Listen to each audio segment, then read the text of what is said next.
आजच डाउनलोड करा आणि तुमच्या आवडत्या मालिकांचा आनंद लुटा। मला तर स्वप्नातही वाटलं नव्हतं की मी कधी शिवाचे आभार मानाव, पण नेहमी असंच वाटायचं की शिवासारख्या मुली वायाच जातात। थँक गॉड नियतीने माझे डोळे उघडले।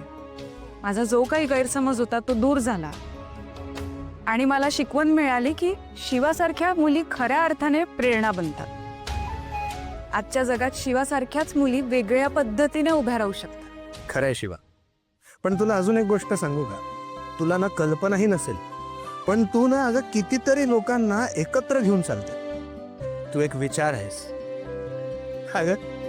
तू जर नसती तर आमच्यासारख्या कितीतरी लोकांच्या आयुष्यात कितीतरी संकट आली असती, त्यांना सामोरं जावं लागलं असतं, त्याचं दुःख आमच्या डोक्यावर कोसळलं असतं। पण नाही, देव माणसाच्या बाजूने उभं राहायला एक अजून व्यक्ती पाठवतो, आणि भाईसाहेब आमच्या आयुष्यातली ती व्यक्ती तू आहेस।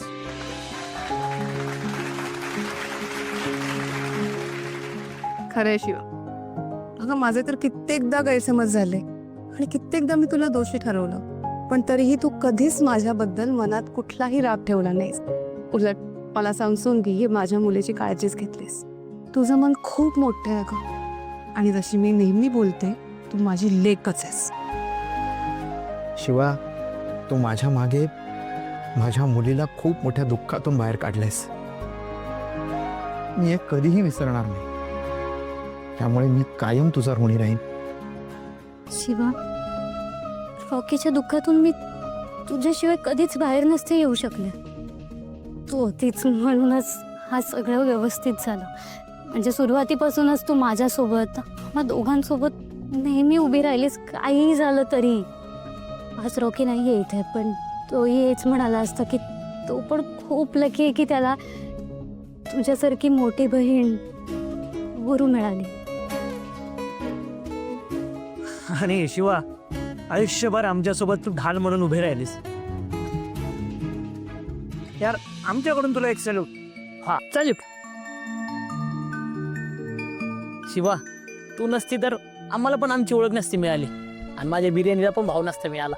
हो शिवा, म्हणजे आम्ही किती माती खाल्ली तरी तू नेहमीच आम्हाला पाठीशी घालत आलीस, आणि आता तुझ्यामुळे हे अभ्यासाची चटक पण लागली आम्हा सगळ्यांना। नाही नाही, मी मी मी पण सांगतो, तू आशूच्या आयुष्यात आल्यापासून तो कायम खुश आहे। आता तू आल्यामुळे त्याच्या आयुष्यातली माझी जागा घेतली, पण ठीक आहे, भाऊ खुश तर मी खुश, आपलं आयुष्य क्लिअर आहे भाऊ। सर,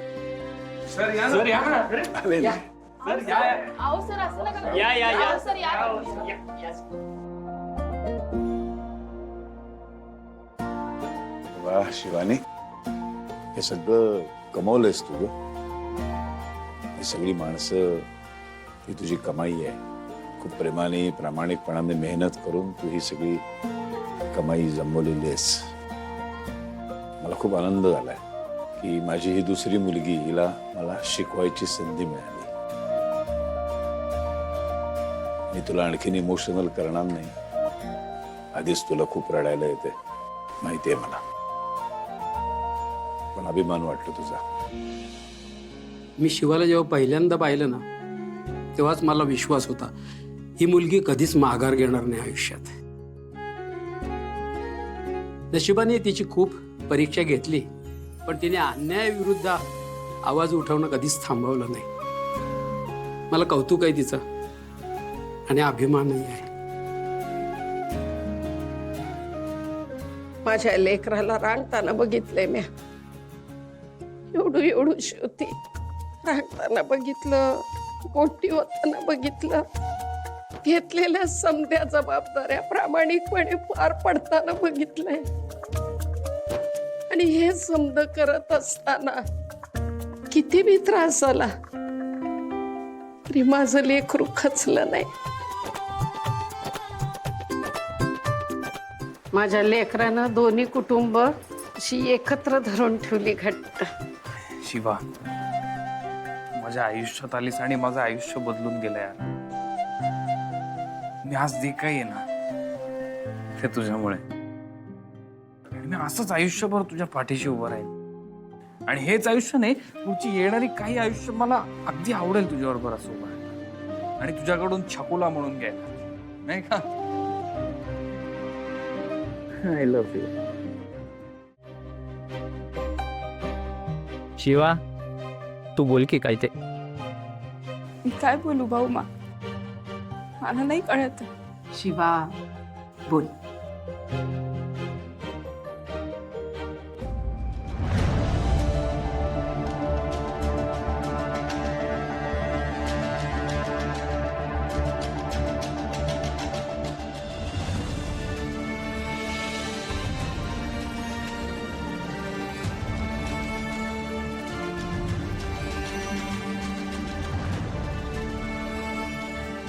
माझ्या आयुष्यातले ना सगळ्यात जवळचे 2 लोक गमावले मी, पण त्यांच्यामुळे मला खूप आत्मविश्वास मिळाला, खूप खूप स्वतःवर विश्वास आला. एक गोष्ट कधी जाणवली नाही, पण आज जाणवली की मी एकटी कधी कोणाला धीर नाही देऊ शकत, मी एकटी नाही फाईट करू शकत. ह्या सगळ्यात ना तुम्ही सगळे होतात ना, म्हणून ही शिवा बनली. तुम्ही प्रत्येक सिच्युएशन मध्ये मला सपोर्ट केलात, आणि यापुढे पण मला तुमचा आशीर्वाद नेहमी हवा आहे.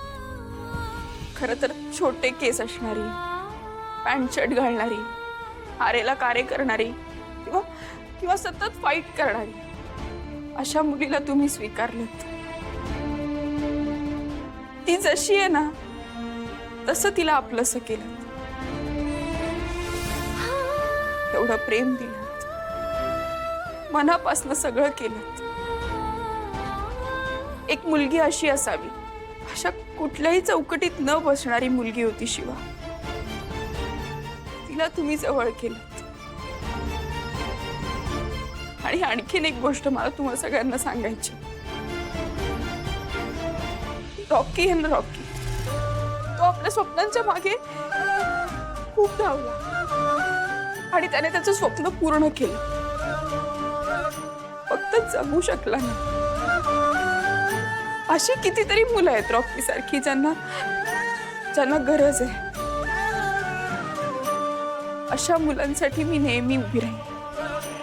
मला त्यांना मदत करायची. आणि आणखीन एक गोष्ट जी मला अगदी स्वतःसाठी करायची, स्वार्थीपणे स्वतःच्या समाधानासाठी करायची.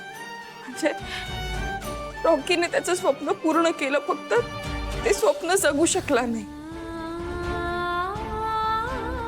मला त्याचं स्वप्न पूर्ण करायचं.